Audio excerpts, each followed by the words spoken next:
Connor Winfield was a gifted student, so no one could understand why he found school so difficult. I would bet that most of my teachers didn't understand what autism was. He struggled with exams, deadlines, anxiety, and most of all, bullying. By the end of year 10 at my mainstream Catholic high school, I was attending probably 2 classes on one day a week. He's one of more than 223,000 NDIS participants who list autism as their primary disability.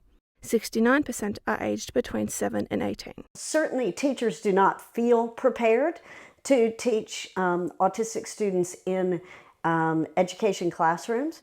Current education standards require teachers to meet students' diverse needs, but what they're taught at university isn't specific to autism. It's only one semester and it's very general, and I do not feel it is meeting the needs. On top of that, most mainstream schools aren't resourced to provide the flexibility that neurodiverse students often require.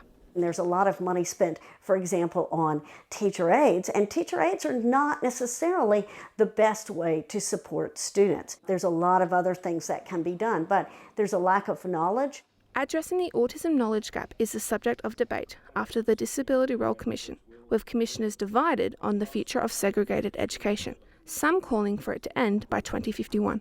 Well, that's all well and good to suggest that, but we also have a mainstream school setting that's not set up to accommodate them. Advocates fear it will get worse without an overhaul. We're seeing research showing us the rise in homeschooling and school refusal. You can't lay blame here on teachers. They simply don't have the training or resources. Autism overlaps with health, disability and education, which has led advocates to fear that the issue will be handballed between departments and left unresolved. Education Minister Jason Clare says an expert panel is underway to help students most at risk of falling behind, including students with a disability. There's going to be some big real-time ramifications for this in the state education department. So I think we've got a terrible situation at the moment, but I think it's about to get a lot worse. Teaching degrees should just automatically include courses on how neurodiverse students can be supported. An obvious solution for some, more complex for others. Ashley Keating, ABC News, Canberra.